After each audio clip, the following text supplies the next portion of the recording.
The following program is brought to you in part by the film Backdoor Channels, The Price of Peace.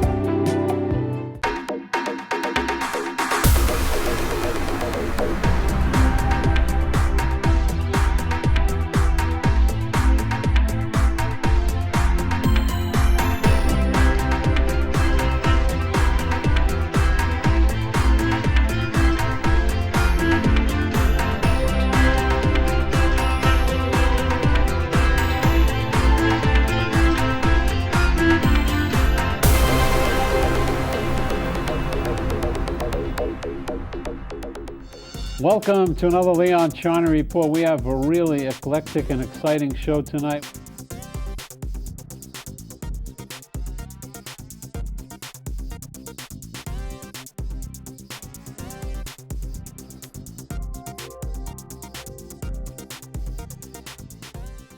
Welcome to another Leon Charney Report, and we're going to talk to you about George Bush today, and that's an interesting topic. We'll find out a little bit about what George Bush thinks, what we think he thinks about the Middle East, especially what's going on there, and all of us know how tragic it is with so much killing. We've got Stuart Stevens on, who worked on a Bush campaign, and he's written a really interesting book called The Big Enchilada, and that's obviously George W. Bush, not his senior, but the junior. Stuart, I read through parts of this book. It's very funny. You're a witty man. Thanks. What does a witty man do with a bunch of Texans, by the way? Well, you know, I grew up in Mississippi, and all Mississippians aspire to be Texans. They see it as a higher state of being. And They like the boots? they like I think, the self-confidence that Texans have, which is very endearing, I think. You know, I think Americans like Texans more than they dislike them. I think this is one of the critical mistakes the Gore campaign made, was trying to attack Bush by attacking Texas, the way that in the first Bush campaign we attacked Massachusetts. And it just never worked for him. Why did Bush win? I think he won because of a national exhaustion with Clinton. And I think Gore lost the campaign the day that he went out on the South Lawn after Clinton was impeached and put on his pom-poms and called him the greatest president ever.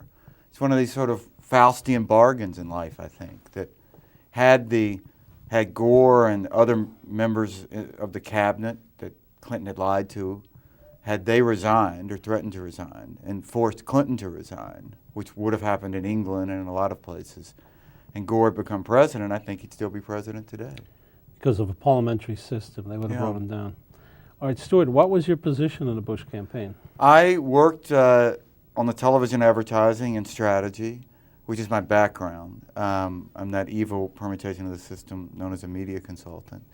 I was brought into the campaign by Karl Rove, who I'd worked with a lot. His senior political analyst, right. Or a strategist, really. Yeah. Right.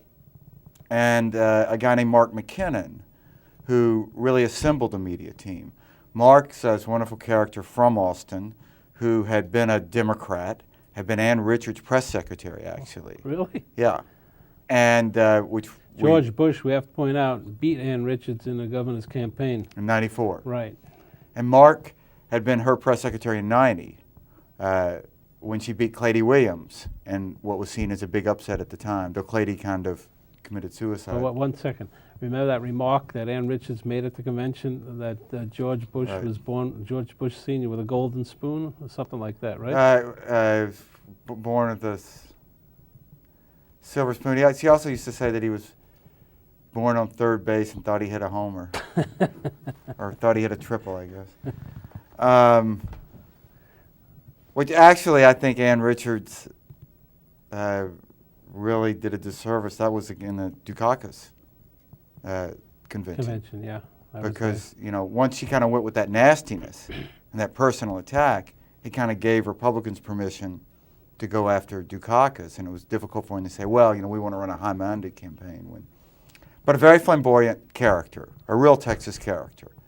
And Mark had worked for Ann Richards and then gotten out of politics and had gotten to be friends with Governor Bush. They share this mutual interest in education. Mark has teenage daughters, as does President Bush.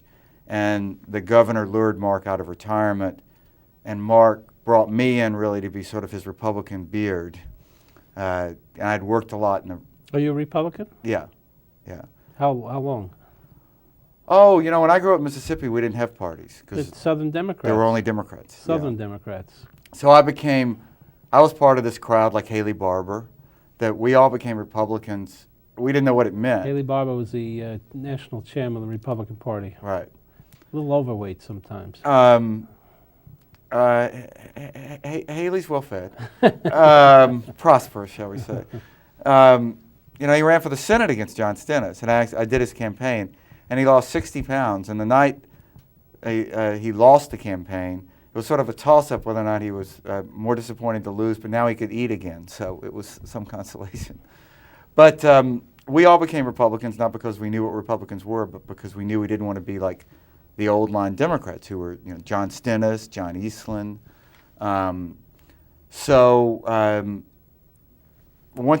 It's very difficult to work both sides of the fence here. A few people have tried. Dick Morris did it. Dick, which is proof probably that it can't be done successfully. It shouldn't be done. David Garth is probably the most successful example here in New York. Right. But David gets away with it pretty much by only doing people that he can get to by subway. You know, he doesn't really work around the country as much. Well, David handled Koch and Giuliani. And he handled Giuliani. Right. And he does Arlen Specter In Pennsylvania. in Pennsylvania, which is a long subway ride, but close. He was the first guy very few people know to get involved in the campaigns in Israel. Oh, is that right? I didn't know that. No. He originally tried to be involved or was involved with Asa Weitzman in a campaign for a party called Yachad in the 1980s. And he sent one of his people over there. He's very involved in Israel. And after that came Greenberg and Carvel. Where's Carvel from? Is he Mississippi? Louisiana. That's close enough. And they all went and ran this campaign, one for Barack, and then you Right. had this guy in New York, this famous Finkelstein, Arthur Finkelstein. I've worked a lot with Arthur. Who was running BBs. Oh, we'll talk about him. He's also an interesting guy. Anyway, so Brilliant guy. you got connected to the Bush people. I was brought down, and you know, normally Tell me the first thing you thought of when you saw George W. Bush. he always has a twinkle. He's one of these guys who is always sort of kidding you or himself. You know, there's so much about life, but particularly about politics, that is sort of, you're sort of going through the motions. There's sort of social conventions here. You know, I met him over at Carl's house for dinner several years ago. And, you know... Before you were working for him? Before I was working for him. And ostensibly, it was not to talk to him about working for him. Right. But, you know, he knew there was a little bit of matchmaking going on here. And he loves to sort of let it be known that he knows these things. Whereas a lot of people would just sort of pretend that this wasn't happening. But he's always, you know, he'd say, so Carl wants us to start dating. You know, I mean, that's classic George W. Bush. Is he smart? I think he's wicked smart. People think the opposite. I know. It's interesting. Just as they thought Jerry Ford was probably our most unathletic president, was our most athletic president was unathletic. Right. I think that's really a function of life imitating high school, in the sense that he has let it be known that he really isn't concerned how sort of the particularly Eastern media elite judge him, whether or not they think he's smart or not smart. And I think that his sort of rejection of their ability to judge him tends to engender this sense, well, then, you know, he can't be very smart. And he likes to keep it out there. It diffuses people. He has a self-deprecating manner. Yeah, He's very that. unpompous. Yeah, I saw that. And I think that it's a sign of how smart he is that he has the confidence to do that. He's someone who doesn't always have to impress you that he knows more about something than anybody else, which is part of his sort of leadership/management style. Well, you know what Bill Clinton said? Oh. He'd rather spend 1 hour with George Bush when they met. Mm-hmm. Was more invigorating for him than spending 8 years with Al Gore. Did he really say that? Yeah. Newsweek printed that. Newsweek printed that. Well, I'm sure that Bush thinks that Clinton is a very smart, charismatic guy too. Yeah, he does. He has a lot of respect for his political skills. I'm sure he does. You know, President Bush is a very difficult guy not to like. Seems You know, that way. I mean, it comes even off my like wife, that. who's sort of a communist, used to always kid him that she was never going to vote for him, and he's like, "Why? What are you going to vote for Al Gore? I can't imagine this." She goes, "No, I'm going to vote for Ralph Nader." She goes, "Well, that's okay. You can vote for Nader." But he has a wonderful way to really, in situations, policy situations, these kind of things, to really get to the essential questions, kind of cut through the BS and sort of, and he's not afraid to ask like very fundamental questions. There's an incident that's been reported, and I wasn't there, I only know what I read about it, where, he was talking with national security people, and he was asking questions like, what is the role of the Army in our society? And I think this is like, Good question. this is a good question. Very yeah, good it's question. like a smart question, Right. But, if you want to make fun of it, you can say, well, look, what is this guy? He's asking, what is the role of the Army? He doesn't know what the role of the Army is. So, I think it's just how you look at this.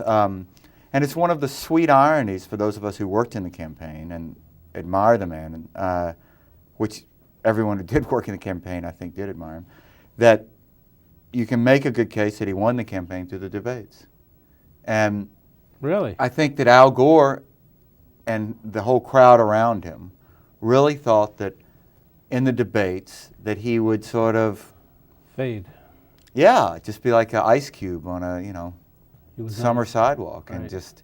and you'd see how smart Al Gore was, and George W. Bush, who was a Texan, who, would just, be clear. And in fact, I think, The chances are, you remember the Nixon-Kennedy debates. Right. People say that on the radio, Right. Nixon won the debate, whereas Right. Kennedy won on his personality Right. in television. It's probably the same thing. If they would have argued on a radio without a visual, Right. because I- Al Gore looked like he really is. He's sort of this. He thinks he is the smartest guy in the world, Right. and he's got a lot of hubris in a funny way. And the other guy came off, your friend Bush, came off as a sincere, fun-loving, American guy who likes to eat hot dogs and go out and. but I think he came across as smart, and he. A lot of times Gore just says stuff like, what he said about Russia and Yugoslavia and Russia's role in Yugoslavia in that first debate. He just asserts things that are wrong, that are factually Yeah, wrong. he did a lot of that. But he does it with the internet. great panache. It's sort of a debating trick. I've been with Al Gore. I know him fairly well. Yeah. And he should relax. A couple of Xanax or Valiums would help him, really. I've always heard that on a one-on-one or smaller groups, he's much more relaxed. I don't know. I've never seen him. Not necessarily. Not necessarily, huh? It's interesting, his wife, she's far more tense than people think. If you meet her in person, That's she's interesting. a little bit tense. And maybe she has problems in her back. I don't know. But she's not relaxed. Or maybe the times that I met them, they were so hyped up to Right. be on that. Who knows? When I know Jimmy Carter intimately well. I knew Right. Yitzhak Rabin intimately well. I Right. knew Shimon Peres. I know him very well. I know a lot of world leaders very well. I don't know Gore that well. I know him a little bit. Mm-hmm. When Jimmy Carter, you're alone with him one-on-one, he's the most charismatic guy in the world. No, And it's a spiritual experience to be with him. When you leave him, you feel that the world has a higher level of morality or something. He's just a spiritual man. And I can remember I was a student at Oxford in 1972, and he came over and spoke. This is, obviously before he was a governor then. he was a governor, and he came over and kind of got together. Maybe it was 1973, and he got together sort of Southerners who were there, and just talked to us, a small group. I thought he was just wildly impressive. He was very effective in a small group. I don't think he was a great public speaker. Right. I didn't think he communicated well, and I thought he was too truthful to the nation at times. That morose speech, I mean, who wants to hear morose? Right. I was at the convention when Walter Mondale said, I'm going to raise taxes. I mean, One of my that's favorite moments, That's a yes. pass to lose elections. I mean, you don't have to try hard on that one. But we got to really discover who George Bush is. Now, you stay with him until when? Until after the election? Well, until till the end in Florida. Yeah. Though really for Florida, guys that do what I do, we had no role. I mean, I stayed in Austin, but we had this terrible predicament that instead of elections being decided by guys like me making commercials, they're being decided by like judges. You know, it clearly was a.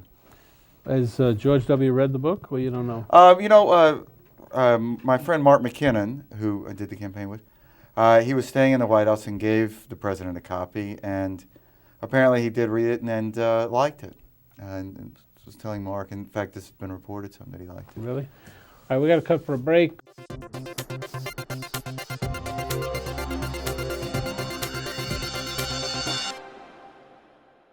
Marc Ginsberg, former United States Ambassador to Morocco, former Deputy Advisor to the President of the United States on Middle East Policy, former Ambassador at Large for the Mediterranean Trade and Security Affairs, and just recently completed a 6-month tour in Jordan, which was a private enterprise standing up an anti-ISIS social media enterprise to stem recruitment in the Arab world.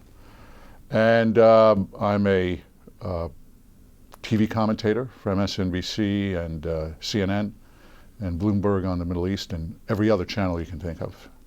The region is going through a half a millennium uprising, where eventually stability will return as a result of the ascendancy of new empires.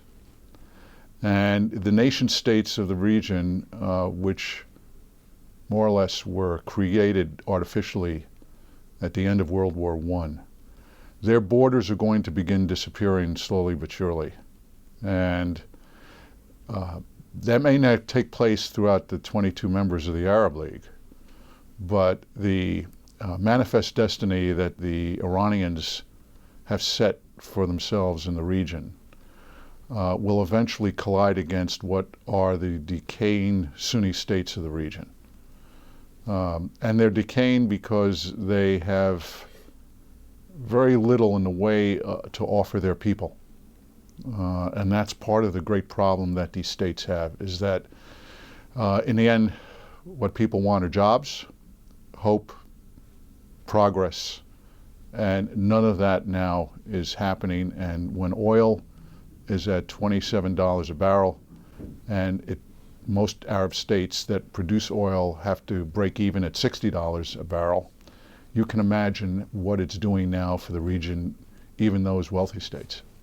I think that for all intents and purposes, Iraq has surrendered its sovereignty to Iran. Everything south of Baghdad more or less is controlled by Tehran. I think that everything in the north is either contested by the Kurds or controlled by the Kurds, and the rest is up for grabs by whoever is the ascending Sunni mini caliphate that will emerge once the Islamic State is destroyed, which it more or less will. It'll become more of a city-state than an actual national entity. Syria is a little bit more problematic. It's the Brooklyn of the Middle East. It has many tribes, many co-religionists, many anti-religionists, and it was held together more or less by force. The Assad regime has been in power for half a century, and it'll probably bust open into what essentially is a mini Alawite state. The rest will be a Sunni rump state, and then the Kurdish north will eventually reunite with the Kurdish north of Iraq. We don't have a strategic policy in the Middle East, so the problem is that it's not just a question of what's our problem with the Kurds. It's the problem that at a time when we don't know how to define our strategic interests well, and everything has been retroactively tactical, what do you expect? I mean, if you were going to ask me what is our essential goals and objectives in the region, as compared to what we're making it up as we're going along, I could give you a completely different answer. The fact of the matter is that there is a historical imperative about the role that the United States has played with Turkey as part of NATO. That was at a time when we didn't have President Erdogan in power. Okay? Erdogan has become the Pakistan leader to the west of Pakistan. He's pedantic, he's mercurial, he envisions himself more like Putin South. He's not a person who anyone could put any great hope and confidence in. With him, all politics is local. All politics is based on a restoration of his glorification as the iconic 21st century of Turkey. And the United States has never really been able to pivot from the time that Obama went and stared into his eyes and thought he could see his soul. And that's where we are. And everything that we have done has been based on 20th century version of what was essential for NATO vis-a-vis Turkey and Russia. Now, the tables have turned. Turkey is far more aggressive against Putin than anyone would have expected. But the Turks are doing this at the expense of what essentially are long-term United States objectives in the Middle East. And so Turkey's really not part of NATO. Okay? Turkey is benefiting from claiming that it's part of NATO, but it is not acting as a NATO ally. Listen, ISIS is not long for the world territorially. The issue is what's going to emerge in Syria that the Turks are going to wind up trying to stomp out, which is a Syrian Kurdish unification with Iraqi Kurds. It's just a matter of time before the Turks see the pickings on the carcass and then move their troops in, as they already did, into Iraq. I don't know if you recall, just a few months ago, the Iraqis were claiming that Turkey invaded their territorial sovereignty. Well, what was that all about? Well, that was a little warning shot that the Turks view what is happening in northern Iraq and Syria as part of their neighborhood. Okay? And that's the way that Erdogan will play this. Keeping Syrian naval bases, Air Force bases, part of the client state that Russia needs on the Mediterranean to circumvent Turkey. That is the goal that Putin has. He has no other major strategic goal per se in the region as insofar as territory. But those naval bases and Air Force bases on the Mediterranean are essential from the Russian military perspective. And so Assad is the guarantor of a Russian military presence in the Mediterranean. Let's try to break this down. First of all, the Iran agreement and what that means for Israel's long-term security. The fact of the matter is that the Iran agreement largely took off the table for the indefinite future any preemptive Israeli military attack against Iran. And the Iranians know that. Not that the Iranians feared that the Israelis would essentially be able to do lasting damage to Iran, but it would have brought the United States into a direct conflict with Iran, which is what the Iranians don't want. The Iran agreement has also neutralized the United States, at least going to the last year of the Obama administration. Who knows what's going to happen after that, depending on who takes over as president. So for all intents and purposes, the biggest problem that that Israel has with, and we're talking Bibi, is with Hezbollah and Hamas that are going to continue to receive even more support and more funding from Iran. And Iran now has more or less a blank check to do that. So that's to me the greatest threat that Israel militarily faces right now. The second is an extremist Sunni regime that emerges in Syria, and what that means ultimately for Israel. And what is Bibi doing or not doing about that? You know, there's all of this hubbub about how the Israelis are secretly talking to Saudi Arabia and to other Sunni Arab states about neutralizing Iran's ascendancy in the region.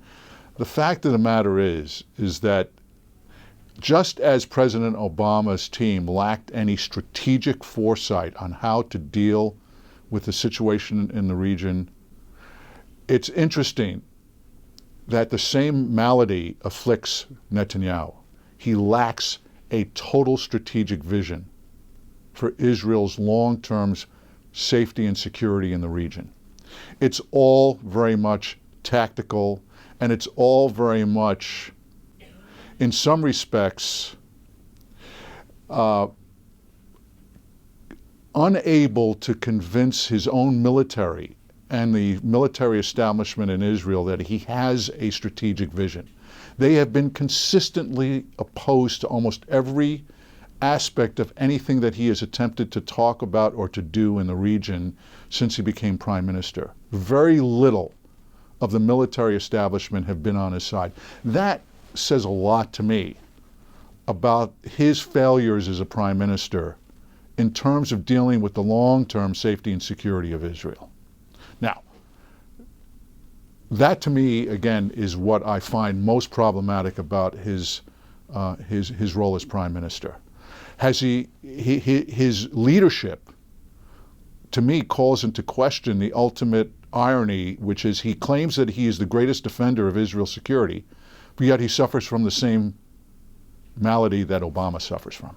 The fact of the matter is that the military under control, the Iraqi military is under control of a Shiite government in Iraq, okay?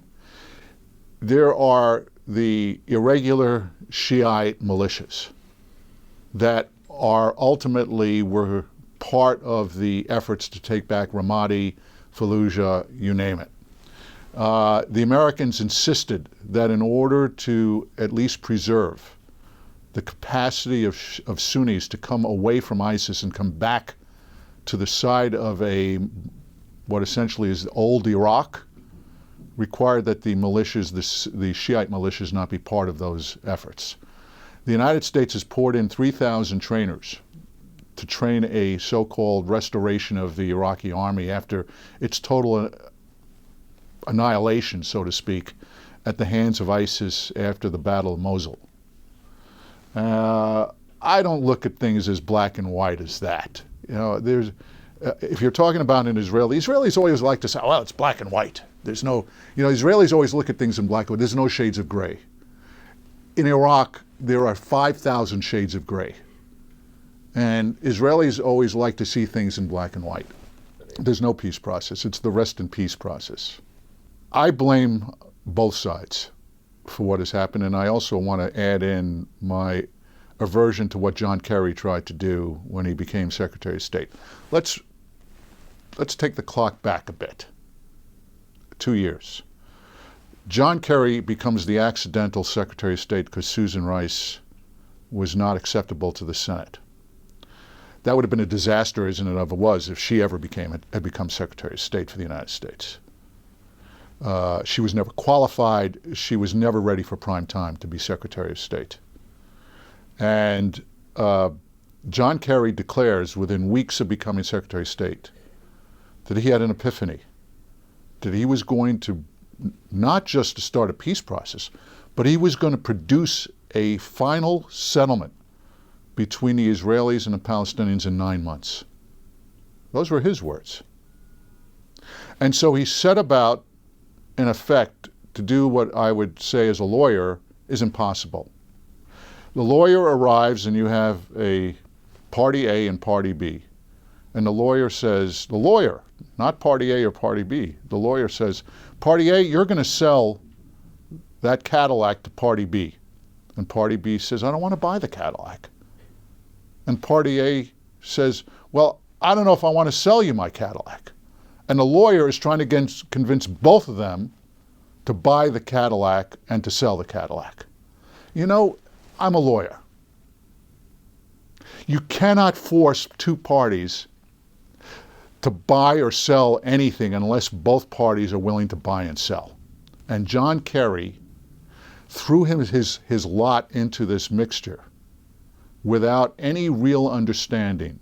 I mean, he had a Cliff Note understanding of the Arab-Israeli conflict as a chairman of foreign relations. But the problem with John Kerry is that John Kerry is convinced of his own voice. He was convinced that he convinced Mr. Abbas, and he was convinced that he convinced Netanyahu to reach an agreement. It collapsed. And it collapsed at a time when both parties had such doubts and suspicions of each other that it only added more fuel to the sense of distrust and unhappiness and failure on each side. Well, what did Mr. Abbas do?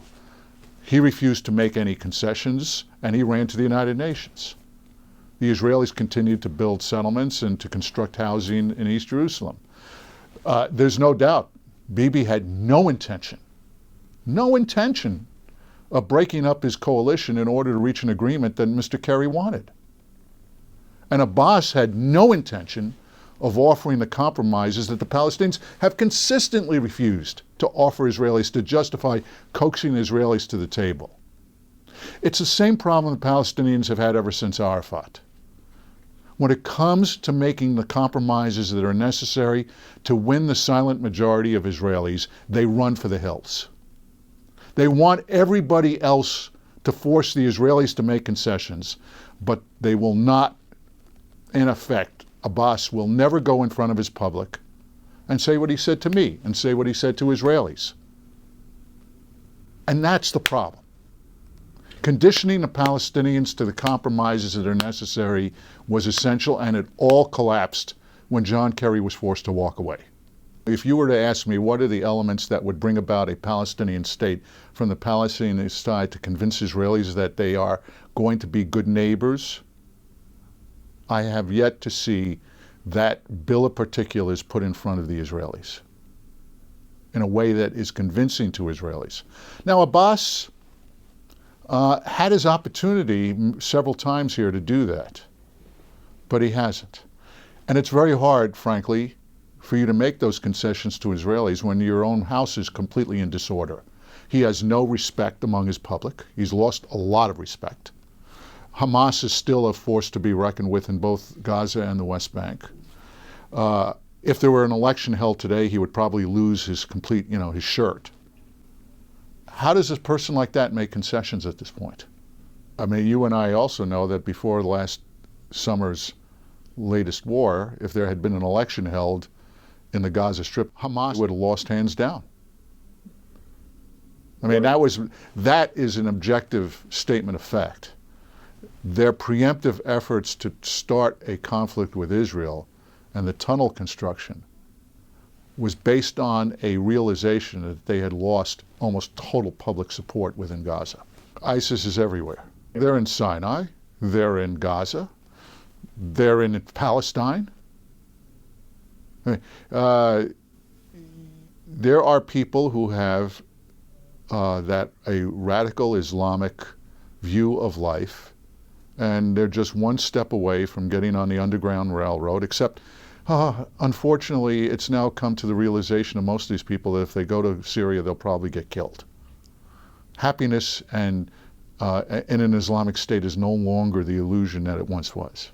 Well, you have to understand the theology of ISIS and what is essentially its justification for being able to recruit young Arabs to go fight.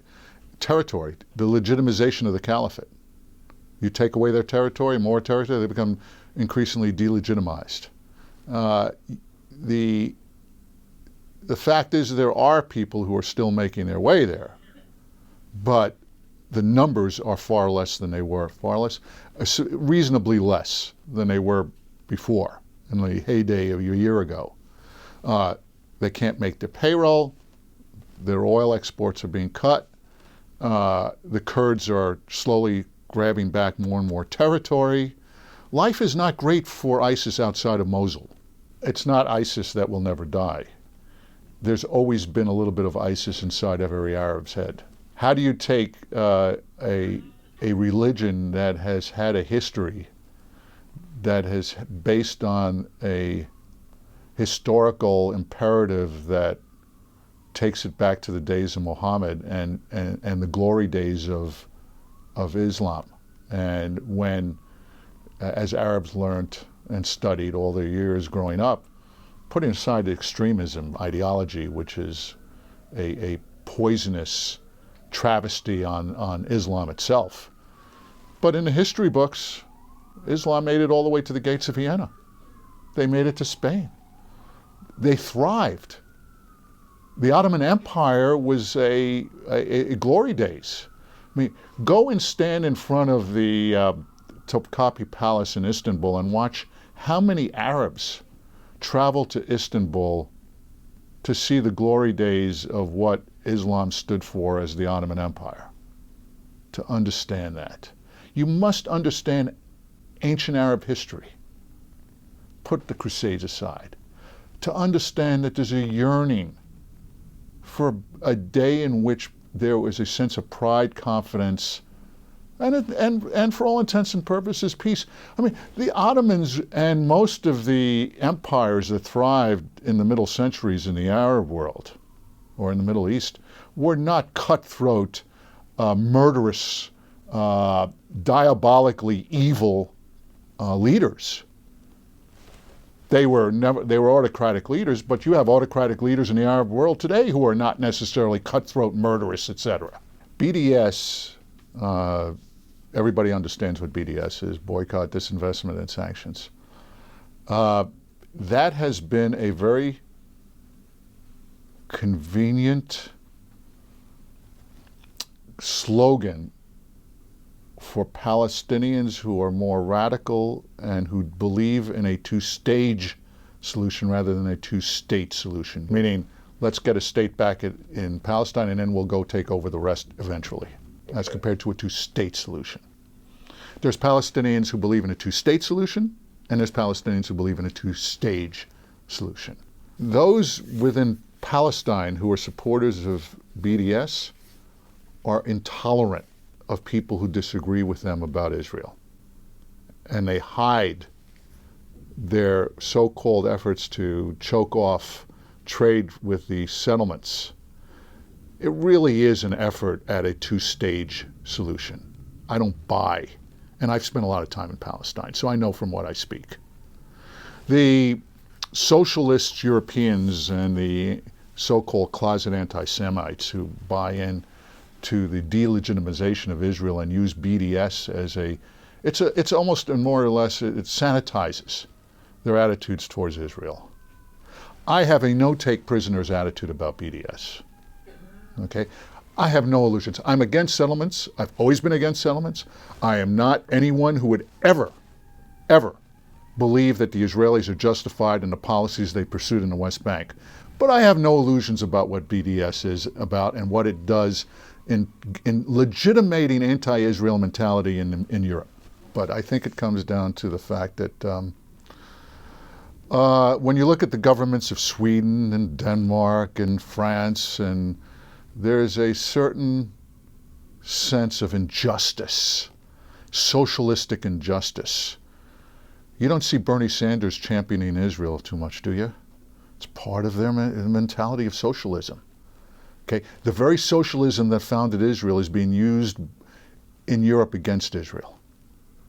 Okay, it's a convenient ideological foundation in which to go after the oppressed, and go to defend the oppressed, and go after the oppressor. It's part of the mentality of their governments, socialist governments. You don't see that in conservative governments. You don't see that in Merkel, right? Why? It's the ideological foundation of socialism as that relates to oppressor versus oppressed. And the Palestinians are the oppressed in the minds of socialists. Let's also understand that that mentality exists here in the United States too. I think that it's more diabolical. It goes to the capacity to show Israel as the country that is not the democratic standard bearer of decency, liberty, and freedom in the Middle East. It has used Netanyahu's image and the anecdotal negativism that he projects among American liberals as an excuse. the partisanship that has entered into this is inexcusable. I mean, the left wing of the Democratic Party, the ultra-lefty, paleo-liberal, anti-Israeli, anti-Semitic types are just scratch the surface, and they're right there. And they, when you take someone like Bernie Sanders, and my mother went to high school with him in Brooklyn, okay? Bernie Sanders is almost in some respects gives these people a excuse to push their agenda further into the Democratic Party establishment. And that agenda is there. Make no mistake about it. When I go on TV or when I go talk about Israel, they come out of the woodwork on the Huffington Post. Okay? They're all there. You can just see them. They're the Cheeto chomping brigade, as I call them. Anti-Zionist, anti-Israel, whatever, it doesn't make any difference. The more that the Democratic Party has swung liberal in its ideology, the more it is given more safe haven to the haters of Israel. But to me, the pernicious way in which BDS is utilized is, in some respects, diabolical, because those of us who are opposed to settlements, those of us who believe in a Palestinian state living side by side with Israel, if that ever is possible, and I'm not saying that I have any illusions that it is right now, also understand that when you step out into that arena, you give cause to people who will use any pretext to be anti-Semitic and cloak it in anything or any way they can. And it's not just anti-Semitic, it's anti-Zionist. I mean, they do not believe that Israel has a right to exist. Now, Bibi will not be in power in 5 years from now. Bibi will be gone. Bibi will retire, he'll go make a lot of money, he'll do a lot of speaking engagements, and Sheldon Adelson may take care of him for life. God bless Sheldon. Bibi has a annuity for life from Sheldon. When I say that, I'm talking about whatever Bibi needs after he's prime minister. When you look at the voting that took place in Israel, it was a referendum on Bibi. It was not a referendum on the right wing. However, Israelis are also gravitating more and more away from what essentially is liberalism, and that concerns anyone who cares about Israel. The intolerance factor that is entering into the political discourse in civil society in Israel, to those of us who believe in a strong Zionist, secular Israel, it's extraordinarily difficult to watch what's happening. The intolerance of the religious establishment, to me, borders on the intolerance that I see in the Islamic clerical establishment in the Arab world.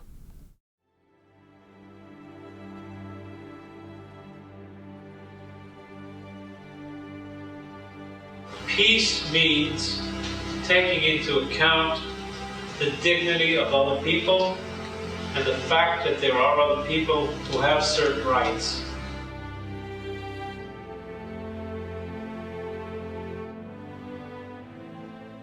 Welcome to the Charney Resolution Center. The Charney Resolution Center helps students like us from around the world learn helpful tools about understanding and tolerance. All students face stressors in their daily lives, and so today we're going to learn about how to improve resilience in schools, and we're going to learn from experts in post-trauma therapy.